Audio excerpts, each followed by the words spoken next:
कल का है ना, हम लोग आगे का part just 2 points just missing था, वो हम लोग क्या करते, कंटिन्यू करते। ठीक है, जो मोमेंटम का जो पार्ट था ना उसका कंटिन्यूएशन है। ठीक है, तो यहां पे लिखना कंटिन्यूएशन ऑफ मोमेंटम, इसके आगे का पार्ट जस्ट कंटिन्यू।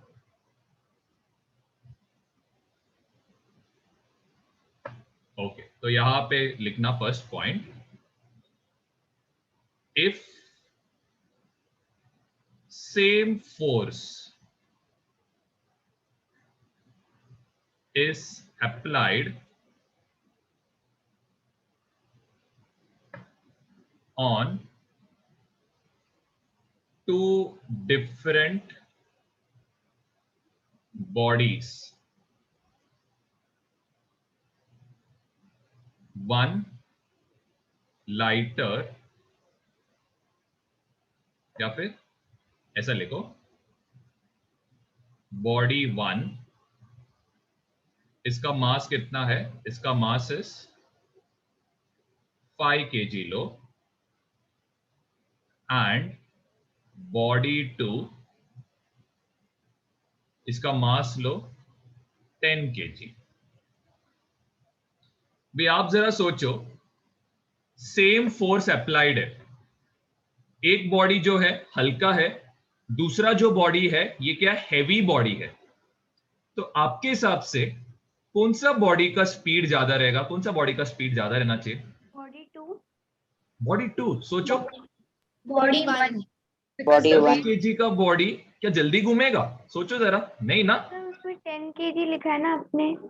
हाँ, मैं वही पूछ रहा हूं, आप ऐसा सोचो। ओके ठीक है, आपको एग्जांपल देता हूं। ठीक है, आपको एक कबर्ड दिया, ठीक है, और कबर्ड को आपको पुश करने वाला, पूरा जान लगा के पुश करने बोला। ठीक है, हाँ सर।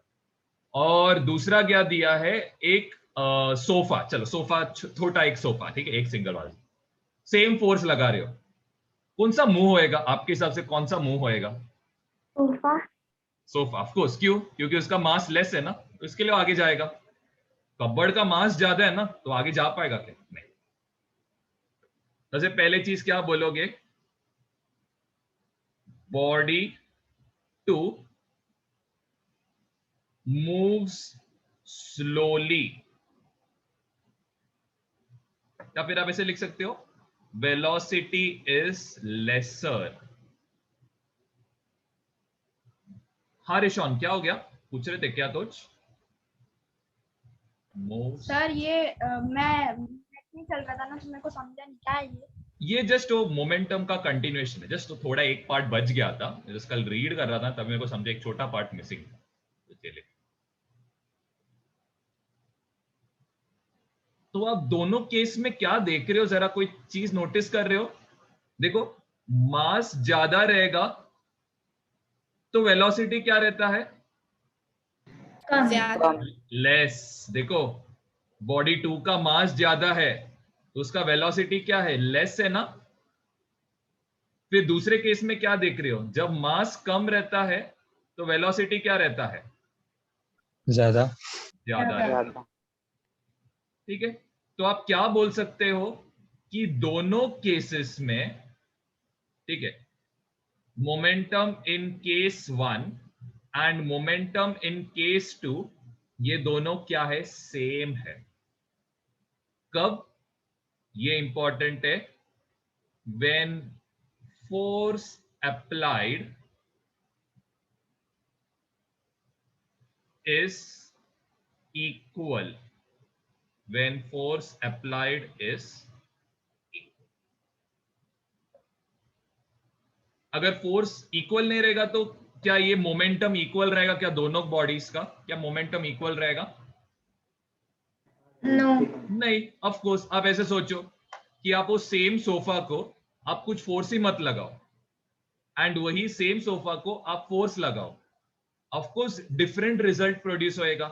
जब फोर्स नहीं लगाओगे तो सोफा जगह पे रहेगा, जब फोर्स पे, सॉरी, सोफा पे फोर्स लगाओगे तो वो होएगा। सेम फोर्स रहना चाहिए, तब जाके दोनों का मोमेंटम सेम है। जस्ट एक छोटा चीज बचा था, हम इसके आगे का पार्ट कंटिन्यू करेंगे। यहाँ तक लिख के हुआ तो बताना, और किसको डाउट है तो पूछना। सर बोलो। तो this will be according to Newton's second law, right? या Newton second, the rate of change of momentum is directly proportional। ये एक्चुअली थर्ड लॉ का, एक्चुअली ये थर्ड लॉ का पार्ट में सिखाया है, लेकिन ये आपको सेकंड लॉ में फिक्स किया था करके मेरे को एक्सप्लेन करना पड़ा, ठीक है। So we are going according to the text। So we'll go to the third law today। तो हेडिंग डालो न्यूटन्स थर्ड लॉ।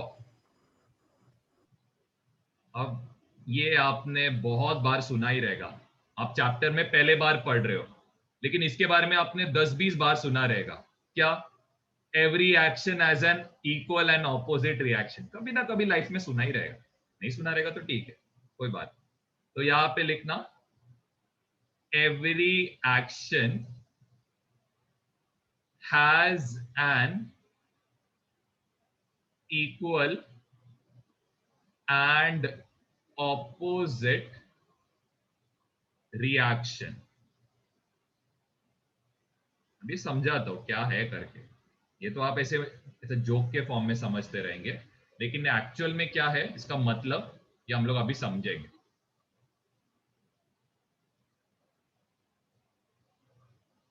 जरा ध्यान देना, जरा ध्यान दो। सबसे पहले भी ना, ये जरा समझने को ना थोड़ा मुश्किल होता है स्टार्टिंग में, तो पहले ध्यान दो। सपोज ये क्या है, एक चेयर है, ठीक है। आप सपोज एक चेयर पे बैठे हो, आप इस पे क्या कर रहे हो, बैठे हुए हो, ये आपका हाथ है। चलो अब आपका जो वजन है कहां पे एक्ट करेगा, आपका वेट कहां पे एक्ट करेगा? On the chair. मतलब किधर, डायरेक्शन किधर रहेगा, ऊपर कि नीचे? नीचे। नीचे। चलो ये तो सबको पता है कि जो भी वेट एक्ट करेगा this is going to be downward. अब आप जरा सोचो, अगर आप नीचे की तरफ फोर्स अप्लाई होना चाहता तो आपका चेयर भी क्या होना चाहिए, ऐसा बेंड होना चाहिए था ना। लेकिन ऐसा बेंड हो रहा है कि आपका चेयर हो रहा है क्या? नहीं। इसका मतलब क्या रहेगा कि चेयर भी क्या कर रहा है, एक equal and opposite force apply कर रहा है, राइट। अगर ये equal and opposite force apply नहीं करता तो आपका चेयर क्या हो जाता था, बेंड हो जाता था। क्लियर है सबसे पहले चीज, क्लियर है सबसे पहले, इधर तक कोई डाउट? अब जरा सोचो, अब आप जरा सोचना कि आप ये चेयर पे बैठे नहीं हो, ठीक है, तो ऑफ कोर्स ये नीचे जाने वाला फोर्स ये क्या हो जाएगा, कैंसिल आउट होएगा। कौन सा फोर्स बचना चाहिए फिर? सोचो कौन सा फोर्स बचेगा फिर? वाला। ओके, तो अभी आप बोल रहे हो कि ये फोर्स बच रहा है, ठीक है। चलो हम लोग ऐसे सोचते हैं कि ये फोर्स बच रहा है करके, तो अभी ये फोर्स बच रहा रहेगा तो इसका मतलब ये चेयर कहां पे जाना चाहिए, ये चेयर ऐसे बेंड होना चाहिए ना। लेकिन ऐसा बेंड होता है क्या? आप जैसे उठते हो चेयर ऐसा हो जाता है क्या? नहीं ना, चेयर वही शेप में रहता है ना, चेयर ऐसे बेंड थोड़ी होता है। ओके, तो इसका हम लोग एक चीज समझ रहे हैं। चलो मैं वो चीज समझाता हूं कि ये जो नीचे का फोर्स है, ठीक है, चलो समझा कि जब ये फोर्स अप्लाई होएगा, कौन सा फोर्स, नीचे का फोर्स अप्लाई होगा, तो ये क्या होता है, इसको हम लोग क्या बोलते हैं, एक्शन बोलते हैं, एक्शन फोर्स। तब जाके क्या प्रोड्यूस होता है, रिएक्शन फोर्स प्रोड्यूस होता है। क्या बोला? जब एक्शन फोर्स, जब आप बैठने का एक्शन करते हो तो चेयर क्या करता है, एक रिएक्शन देता है। क्या? ऊपर एक फोर्स देता है, ठीक है। तो इधर रहेगा, इसको हम लोग क्या बोलते हैं, रिएक्शन फोर्स। समझाता हूं, टेंशन मत लो। ओके, तो अगर कोई एक्शन फोर्स एग्जिस्ट नहीं करेगा, कोई भी एक्शन फोर्स नहीं है, तो क्या रिएक्शन फोर्स रहेगा क्या? सोचो, रिएक्शन फोर्स रहेगा? अगर एक्शन फोर्स नहीं रहेगा तो नहीं रहेगा। समझ रहे? नहीं रहेगा, ठीक है। चलो वापस एक और बात जो समझाता हूं, अगर एक्शन फोर्स रहेगा तो equal and opposite reaction force रहता है, लेकिन अगर कोई एक्शन फोर्स नहीं रहेगा तो क्या रिएक्शन फोर्स रहेगा क्या? नहीं। नहीं। नहीं। नहीं। ठीक है, ये बात को जस्ट दिमाग में ध्यान में जरा रखना, because this part will explain you the second part of this law. तो इस सेकेंड पार्ट लिखना, force cannot exist alone. Force cannot exist alone, इसका आई होप मतलब समझ में आ रहा रहेगा। कोई भी फोर्स अकेला नहीं रहता है। फोर्स हमेशा कैसे एग्जिस्ट करता है ये लिखना, it always exist in pairs. Pairs का मतलब क्या है? जोड़ी के इसमें। तो कौन है जोड़ी, जरा बता सकते हो कौन रहेगा जोड़ी? Action force and reaction action and reaction. Great, hope इधर तक थोड़ा बहुत तो समझा रहेगा एटलीस्ट। नेक्स्ट क्या बोलोगे आप? इफ both the forces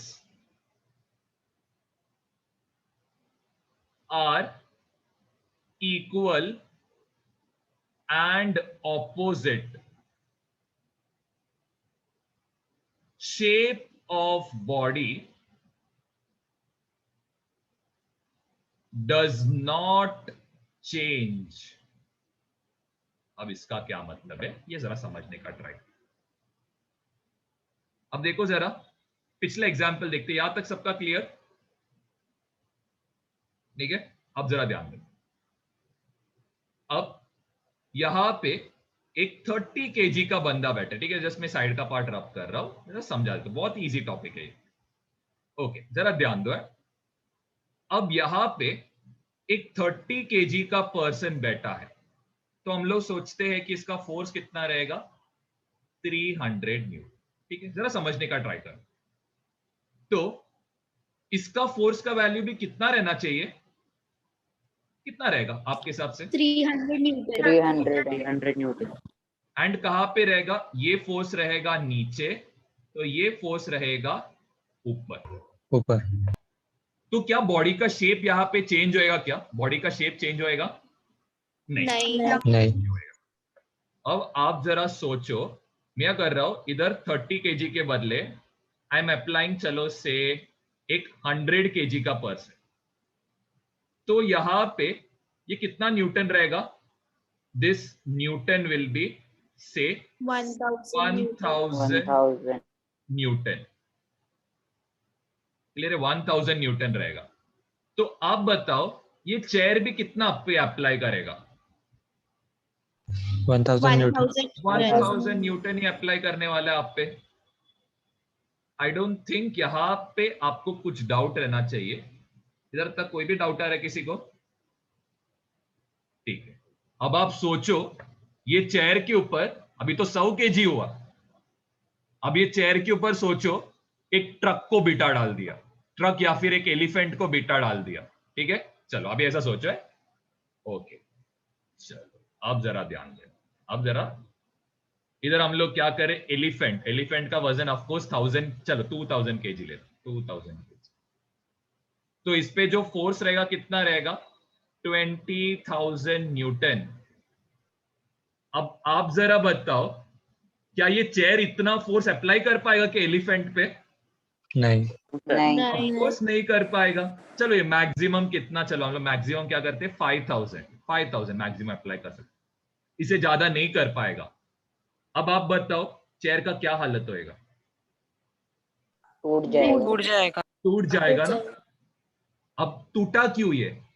क्योंकि क्या फोर्सेस इक्वल है? क्या अभी फोर्सेस इक्वल है क्या? नहीं। के वजह से क्या हो गया? चेयर यहां पे होएगा, चेयर ब्रेक्स लिखना, चेयर ब्रेक्स। ये कंडीशन हम लोग इसके पहले जस्ट लिखते हैं, तो पहले कंडीशन में लिखना, जस्ट पहले कंडीशन, जस्ट एक चेयर, वापस एक चेयर बना लो, ये बना लो। चेयर बनाने का ना कितना सिंपल है, एक एल बनाने का, नीचे 2 लाइन बनाने का, एंड ऊपर एक नहीं, स्टिकमैन मत बनाओ अभी के लिए, स्टिकमैन बनाने का जरूरत नहीं। इंसान का वजन मैक्सिमम आपने कितना देखा है? मैंने तो अभी तक 100 to 150 केजी तक देखा, तो हम लोग इंसान का नॉर्मल वेट लेंगे। नॉर्मल वेट 100 नहीं रहता है, नॉर्मल वेट हम लोग 60 केजी। तो ये कितना रहेगा? 600 न्यूटन। तो ये चेयर भी कितना अप्लाई करेगा? It will apply 600। तो यहाँ पे ये नीचे है, ये डायरेक्शन बताना, यहाँ पे ये 600 न्यूटन नीचे है, यहाँ पे दिस 600 न्यूटन है। तो यहाँ पे क्या आएगा? Chair does not break. I hope ये समझ में आ रहेगा, ठीक है। अगर आप 0 न्यूटन अप्लाई करोगे तो चेयर कितना अप्लाई करेगा? 0 न्यूटन। 0 न्यूटन। तो जैसे आप कांटेक्ट मतलब चेयर से उठ जाओगे, वो रिएक्शन फोर्स क्या बन जाएगा? 0 बन जाएगा डायरेक्टली। और जैसे आप बैठोगे रिएक्शन फोर्स कितना रहेगा? 600 न्यूटन। जस्ट ये बेसिक कंसेप्ट पे फोकस करना, इजी है लेकिन समझने को थोड़ा मुश्किल होता है।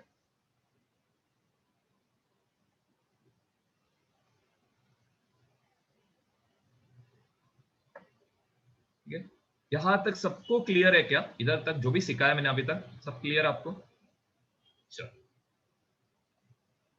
एक सेकंड, चलो और हाँ बोलो। अरे नहीं हुआ, अच्छा यार बस डायग्राम तो था, उसे समझने का डायग्राम। स्क्रीनशॉट ले लो हमेशा ना, स्क्रीनशॉट पहले ले लेने का, या फिर वैसे भी हम लोग का लेक्चर्स अपलोड ही होता है ना, तो आपको टेंशन लेने की कोई बात नहीं। चलो हाँ, अब इधर लिखना नेक्स्ट पॉइंट क्या लिखोगे? If both forces are unequal क्या होएगा? चेयर ब्रेक होगा। Very good. The shape of the body changes if both the forces are unequal and opposite, shape of body changes। इसका हम लोग ने लाइफ में बहुत एग्जांपल्स आपने देखा रहेगा। आप आइदर गेम खेलते वक्त देखे रहेंगे, फिर रियल लाइफ में आपने कुछ ना कुछ देखा। आगे बढ़ू मैं, इसके आगे का पॉइंट जस्ट एक्सप्लेन करो। चलो अब जरा हम लोग है ना जरा सोचते हैं कि ये है क्या एग्जैक्टली। तो सपोज आपने क्या किया, आपने कभी गेम खेला है? पबजी खेला है? आपको खेला ही रहेगा। नहीं खेला? ठीक है, ग्रेट। नहीं। जो नहीं खेला लोग अच्छे लोग। चलो तो सपोज आप क्या कर रहे हो, चलो गेम खेले ने लेकिन रियल लाइफ में देखा सुना रहेगा, ये वर्ड आपने सुना रहेगा क्या? रिकॉइल। सुना आपने रिकॉइल करके वर्ड? हाँ। नहीं सुना रहेगा तो अभी सुन लेना। तो ये मेरा टॉय पिस्टॉल है, ऐसा सोचो मत ये असली पिस्टॉल है, थोड़ा ग्राफिक्स दे देते। अब ये पिस्टॉल क्या करता है? सबसे पहली चीज ये अभी क्या है इसका, चलो हम लोग क्या लेते हैं, इसका मास को हम लोग क्या लेंगे? स्मॉल m1, और इसका वेलोसिटी, इनिशियल वेलोसिटी क्या रहेगा? 0। ठीक है, और इसके अंदर हम लोग क्या कर रहे हैं? एक बुलेट को लोड करके रखे, मतलब कोई एनिमी दिखा तो हम लोग उसको क्या करेंगे? शूट करेंगे, m2। और इसका वेलोसिटी क्या रहेगा? इसका इनिशियल वेलोसिटी रहेगा u2, इनिशियल वेलोसिटी। अब आपने क्या किया? ये गन को क्या किया? फायर किया। तो गन को फायर किया तो बुलेट कहां पे जाएगा? बुलेट पीछे जाएगा क्या? आपको लगेगा क्या बुलेट? नहीं। तो बुलेट जाने वाला है कहां पे? इट विल गो आगे के तरफ। तो बुलेट इज गोइंग आगे। ठीक है, ये बुलेट का मास हमने क्या लिया था? m2। इसका जो वेलोसिटी है ये कहां पे जा रहा है? आगे की तरफ। अब आप बताओ ये गन कहां पे जाएगा? पीछे जाएगा। तो है ना, सपोज आप जब भी शूट करते हो ना गन से, तो क्या होता है देखो, लोग एकदम गन को एकदम टाइट पकड़ के शूट करते। अगर आप गन को ऐसा एक हाथ से शूट करोगे ना, गन क्या होगा? ऊपर चला जाएगा या फिर गन आपके हाथ से छूट जाएगा। क्यों होता है? क्योंकि वो फोर्स देता है, गन पीछे फोर्स देता है, इसके वजह से आपसे गन छूट जाए। इसके लिए कभी भी लोग शूट करते वक्त जो पुलिस ऑफिसर्स है उन लोगों को क्या देखा आपने? वो लोग पिस्टल के साथ 2 हाथ से पकड़ते, नोटिस किया रहेगा आपने, तो नहीं तो मोस्टली अभी आप जो एक एक शूटिंग केस में देखते हो, लोग एक हाथ से शूट करते हैं, ठीक है। तो इसका मतलब क्या होएगा, जो M1 रहेगा, मास 1, वो कहां पे जा रहा है, पीछे के तरफ जाएगा, ठीक है। और ये जो पार्ट है, इसको आप क्या बोलते हो, इसको आप बोलते हो recoil of gun, recoil of gun. इसका मीनिंग लिखना, when a bullet is fired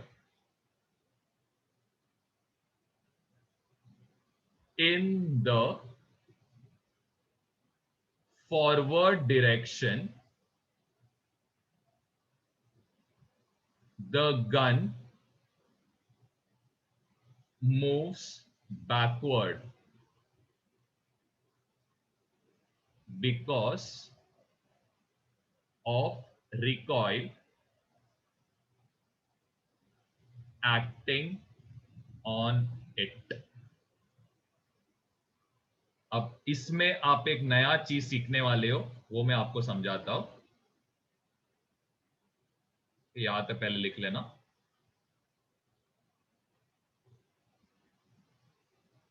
तो यहां पे ना एक चीज आता है, इसको हम लोग बोलते हैं law of conservation of momentum. We learn about it later, next topic रहेगा हम लोग।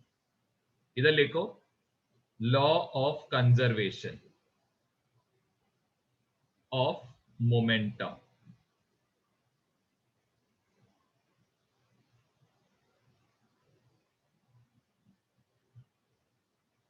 अब ये law of conservation of momentum क्या बताता है आपको, ये आपको बताता है कि जो इनिशियल मोमेंटम रहता है,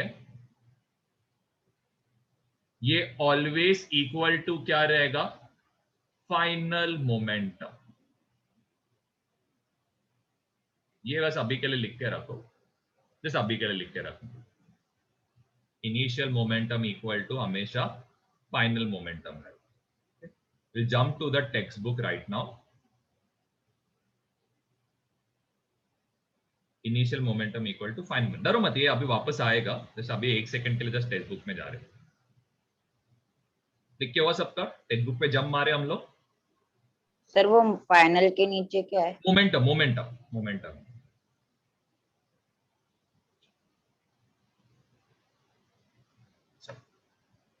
तो अभी हमने ये सब पढ़ा, reaction force, action force, Newton's third law, ये सब किया, फोर्स एग्जिस्ट इन पेयर्स, ये सब कवर किया। फिर इसके बाद next use your brain power बोला है, ठीक है। A gun recoils backward when a bullet is fired, ये आपने ऑलरेडी कवर किया, ठीक है, अभी के अभी कवर किया था जस्ट, कि जब आप बुलेट को फायर करते हो गन पीछे जाता है। क्लियर है, इसमें आई डोंट थिंक कुछ डाउट रहना चाहिए, क्लियर है। अब नेक्स्ट, ठीक है, अब ये एग्जांपल थोड़ा सा मुश्किल है समझने को, but I try explaining it to you with a diagram. जरा देखो, अब आपको क्या दिया है, देखो एक बॉल आ रहा है, सपोज लेट्स सी यहां पे एक बैट्समैन खड़ा है, ठीक है। बैट्समैन क्या कर रहा है, सपोज ये बैट है, इसका बैट है, एंड यहां पे एक बॉलर ने क्या किया, ऑफकोर्स बॉलिंग ही करेगा, तो ये बॉल को क्या करेगा, यहां पे एक हाई वेलोसिटी के साथ फेंकेगा। बैट किधर मूव होएगा, बैट मूव होएगा इधर एक हाई वेलोसिटी के साथ। लेट्स कंसीडर बॉल का मास को हम लोग m1 कंसीडर करेंगे, और इसको हम लोग क्या कंसीडर करेंगे, u1, बॉल का इनिशियल वेलोसिटी को u1। वैसे बैट का वजन को हम लोग क्या लेंगे, आपके हिसाब से क्या लेना चाहिए बैट का वजन को, M2। M2 और इसका इनिशियल वेलोसिटी को आप क्या लोगे, u2, ठीक है। अब आप जरा सोचो, आपने बैट से बॉल को जोर से मारा, अभी बॉल का डायरेक्शन कहां पे जाएगा, बॉल किधर जाएगा, बैट को लगेगा तो लेफ्ट में जाएगा कि राइट में, हवा में। राइट में राइट, वाह, हवे में, वेरी गुड, अच्छा बोला, हवे में जाएगा, शाबाश। बॉल किधर जाएगा, राइट के तरफ। अब बॉल का भी इधर क्या रहेगा, इनिशियल वेलोसिटी रहेगा कि फाइनल वेलोसिटी आप लोगे, इनिशियल वेलोसिटी। अरे वाह, शाबाश। तो ये नहीं नहीं फाइनल फाइनल वेलोसिटी। तो ये फाइनल वेलोसिटी को आप क्या लोगे, v1 लोगे। क्या बॉल अभी क्या छोटा हो जाएगा, क्या बॉल छोटा हो जाएगा अभी? नहीं नहीं बॉल का वजन ऑफकोर्स सेम ही रहने वाला है, डोंट चेंज। अब आपके हिसाब से बैट कहां पे जाएगा? अब बैट आप आगे की तरफ पुल कर रहे थे, बैट को आप कभी ऐसा स्लो मोशन में देखा है कि वो लोग देखो कभी कभी सिक्स मारते वक्त वो लोग को बैट को बताते स्लो मोशन में, पहले आपका बैट है ना बहुत स्पीड में जाता है, जैसे ही बॉल को हिट करता है ना आपका बैट ऐसा धीरे धीरे करके ऐसा हिल जाता है। देखा है आपने कभी वो स्लो मोशन वीडियोस? हाँ। कभी देखा है? नहीं देखा रहेगा तो आज देख लेना, मैं ग्रुप में लिंक भेज देता हूं। जैसे नो बैट बॉल को हिट करता है ना, बैट का स्पीड स्लो हो जाता है एंड बैट क्या होता है ऐसा धीरे धीरे कैसे वॉबल होने स्टार्ट होता है। ठीक है, ये वीडियो में ग्रुप में शेयर करता हूं, उसका आप टेंशन मत। ठीक है, तो आप ऐसे बोल सकते हो कि बैट का वजन क्या चेंज होता है, क्या बैट का वजन चेंज होएगा? नहीं नहीं। मास सेम रहेगा। मास सेम रहेगा, लेकिन क्या होता है इसका वेलोसिटी अभी क्या होएगा, थोड़ा सा रेड्यूस होएगा। Will consider it to be the same direction, यहां पे हम लोग लेंगे। क्लियर है यहां तक सबको? क्लियर क्या हुआ करके? अब मैं जरा वैल्यूज लिखता हुआ। पहले बैट का वजन कितना था? Will consider it to be 40 metre per second. अब इसका वेलोसिटी कितना रहेगा आपके हिसाब से? क्या 40 से ज्यादा रहेगा या 40 से कम रहेगा? कम रहेगा। वेरी कम। Good, it will be less. So let's take it as 30 metre. 30 नहीं, 30 तो बहुत ज्यादा हो गया, 10 ले। जस्ट एग्जाम्पल लेने के लिए ये वैल्यूज दिया, ठीक है? असली में ऐसा कुछ नहीं रहेगा, जस्ट एक एग्जाम्पल के लिए वैल्यू ले लिया। ठीक है, ये हम लोग का कंडीशन 2 हो गया। कंडीशन बैट और बॉल का केस, हम लोग ने गन और इसका केस किया, ये बैट एंड बॉल का केस। ठीक है, तो ये जरा बना लेना, ये जरा बना लो जल्दी।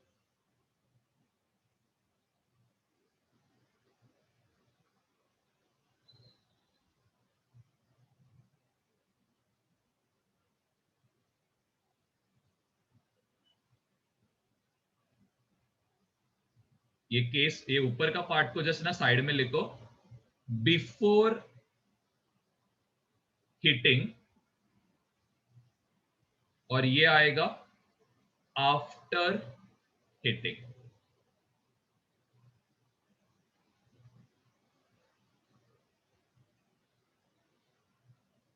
आफ्टर हिटिंग क्या हो गया? अब चाहे तो इधर लिख सकते हो, after the ball hits the bat, the velocity, आप लिखो velocity of bat क्या होएगा? velocity of bat क्या होएगा? आप लिखना reduces reduces या फिर decreases लिखो, and the direction of ball क्या होएगा? changes Change। ये कब पॉसिबल है? जब बैट बॉल को हिट करेगा। अब आप लोग में से बहुत जन को क्रिकेट खेलने नहीं आता है, तो ऑफकोर्स उनका बॉल बैट को हिट नहीं करेगा। अगर हिट नहीं करेगा तो कुछ और होएगा। तो हम लोग यहाँ पे क्या कर रहे हैं, बॉल हिट्स द बैट का केस ले रहे। हिट नहीं करेगा तो कुछ और ही हो जाएगा, उसके बारे में अपने को अभी कोई डिस्कशन नहीं करना है। चलो अब एक नेक्स्ट एक इंटरेस्टिंग केस लेते हैं, रॉकेट फायरिंग का। ये लिख लेना जल्दी।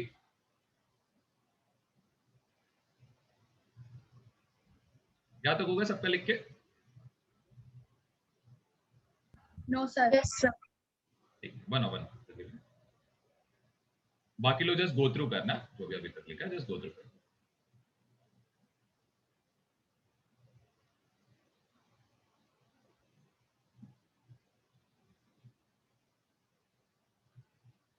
ठीक है, जस्ट स्क्रीनशॉट ले लेना, जिनका नहीं हुआ है स्क्रीनशॉट ले लो। चलो अब नेक्स्ट पार्ट पे हम लोग जाते हैं। अभी हम लोग केस करेंगे रॉकेट का। चलो, ये हम लोग का अर्थ है और ये हम लोग का क्या है, रॉकेट। भी ऐसा रॉकेट दिखता तो नहीं है, लेकिन ठीक है, जस्ट समझ लेना। अब रॉकेट का मास को हम लोग क्या लेंगे? आपके हिसाब से रॉकेट का मास को क्या लेना चाहिए? M1 वेरी गुड, नसीब किसने उसका वैल्यू नहीं बताया। और अर्थ का मास को क्या लोगे? M2 M2 M2। 1 क्या अर्थ मूव कर रहा है क्या यहाँ पे? क्या अर्थ ऐसा ऊपर नीचे जा रहा है क्या? नहीं नहीं तो अर्थ का इनिशियल वेलोसिटी क्या रहेगा? U zero. जीरो लोगे, ठीक है, ऐसे सोचो कि जीरो, U2 ही लोगे, लेकिन उसका वैल्यू कितना रहेगा? जीरो। जीरो का मतलब आपको क्या सोचना है कि अर्थ क्या रहेगा? रेस्ट पे रहेगा। क्लियर है? अर्थ क्या रहेगा? ठीक है, हम लोग क्या करेंगे, रॉकेट का भी इनिशियल वेलोसिटी को हम लोग क्या लेंगे, तो ये आ गया U1। अब रॉकेट ने क्या किया? अपना फ्यूल जलाना स्टार्ट किया। ठीक है, फ्यूल जैसे ही जलाएगा क्या होएगा? रॉकेट का जो गैसेस है वो क्या करेगा? नीचे के तरफ एक फोर्स लगाएगा। और रॉकेट कहां पे जाएगा? रॉकेट का गैसेस नीचे ऊपर जाएगा। ऊपर तो ये गैसेस क्या करेगा? नीचे के तरफ फोर्स अप्लाई करेगा। ये सब अपना गैसेस है, पूरा सब गैसेस जा रहा है। और हमारा रॉकेट कहां पे जाने वाला है? This rocket will move upward. ठीक है, तो इधर मैं एक दूसरे कलर से बताता हूं। ये जो गैसेस है ये क्या करेगा? फोर्स अप्लाई करेगा नीचे। और रॉकेट कहां पे मूव करेगा? रॉकेट मूव करेगा upward। क्या रॉकेट का मास चेंज होएगा क्या यहाँ पे? सोचो। नहीं होएगा। ठीक है, अभी मेरे को मालूम था आप नहीं बोलोगे।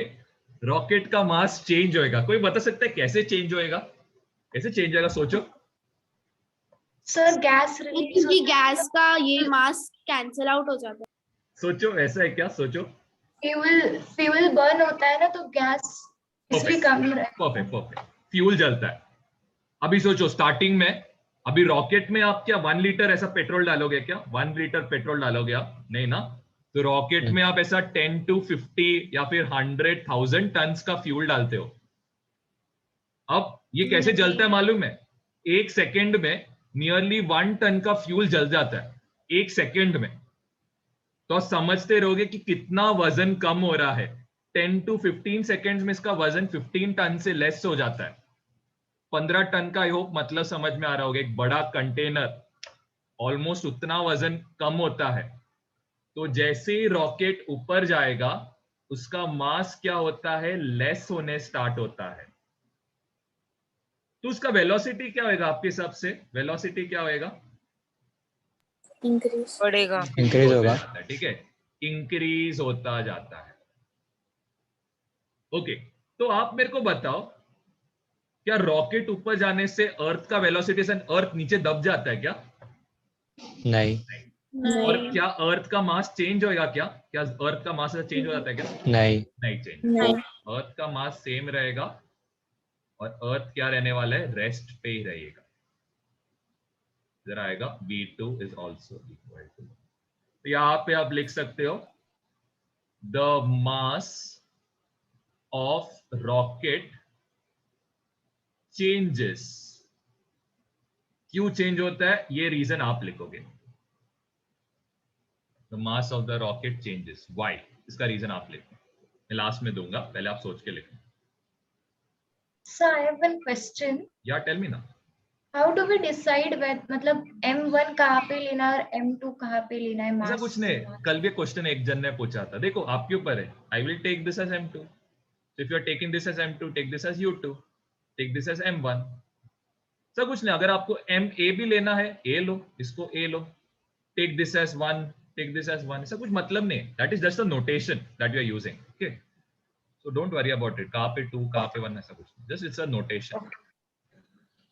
ठीक है, mass of rocket changes because the quantity of fuel reduces. Quantity of fuel reduces.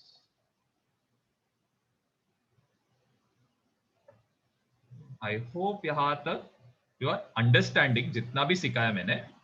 You not let me know नहीं समझा।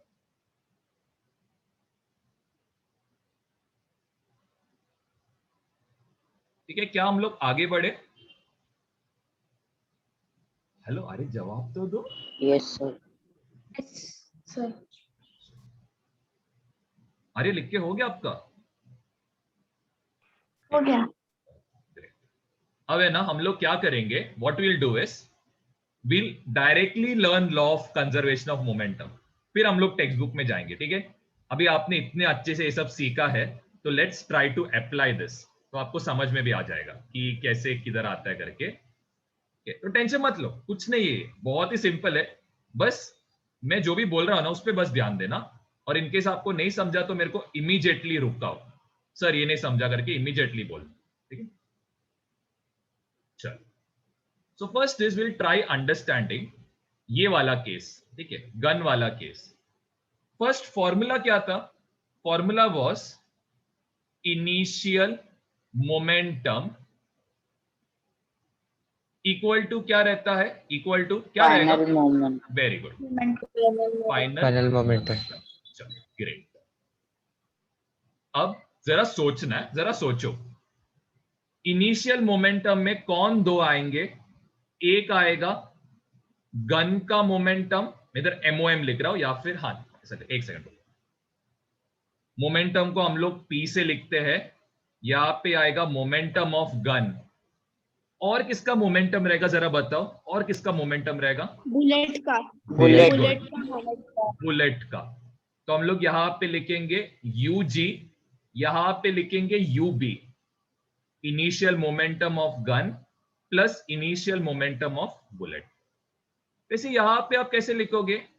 Final momentum of gun plus final momentum of bullet. कोई डाउट यहां तक किसी को? कोई डाउट? चलो, गन के लिए हमने मास क्या लिया था? m1 लिया था, वेलोसिटी क्या लिया था? u1। यहां पे बुलेट के लिए हमने मास क्या लिया था? m2, इनिशियल वेलोसिटी क्या लिया था? u2। चलो इधर ध्यान देते हैं नेक्स्ट पार्ट में। अभी देखो जरा, गन का वजन कितना है? कितना है? M1। m1। गन का वेलोसिटी किधर है? U1। लेफ्ट की तरफ है। गन का velocity is towards the left. Left जाने के वजह से आप इसको क्या लोगे? -v1। क्यों? क्योंकि वो लेफ्ट के तरफ जा रहा है, इसीलिए -v1 लिया मैंने। वैसे बुलेट कहां पे जा रहा है? m2। जा कहां पे रहा है? राइट के तरफ। कितने वेलोसिटी से? v2 वेलोसिटी से। कोई डाउट इधर तक? कोई डाउट? सर ये मेरे को नहीं समझ रहा है। ठीक है, जस्ट एक सेकंड, जस्ट एक सेकंड। यहां पे इनिशियल वेलोसिटी कितना था? गन और बुलेट रेस्ट पे था ना, तो इनिशियल वेलोसिटी क्या रहेगा? 0। तो हम लोग 0 से इसको मल्टीप्लाई करेंगे तो ये कितना बन जाएगा? 0। वैसे बुलेट का इनिशियल वेलोसिटी क्या था? 0। 0 से मास को मल्टीप्लाई करोगे तो ये भी 0 बन जाएगा। फिर नेक्स्ट प्लस इंटू माइनस क्या होएगा? -m1v1, और यहां पे क्या रहेगा? m2v2। क्या करोगे? ये माइनस वाले पार्ट को दूसरे साइड लेके जाओ, ये क्या बन जाएगा? यहां तक पहले स्क्रीनशॉट ले लो, स्क्रीनशॉट ले लो, जल्दी जल्दी स्क्रीनशॉट ले लो, जल्दी लो। अभी चलो, अब ये माइनस क्यों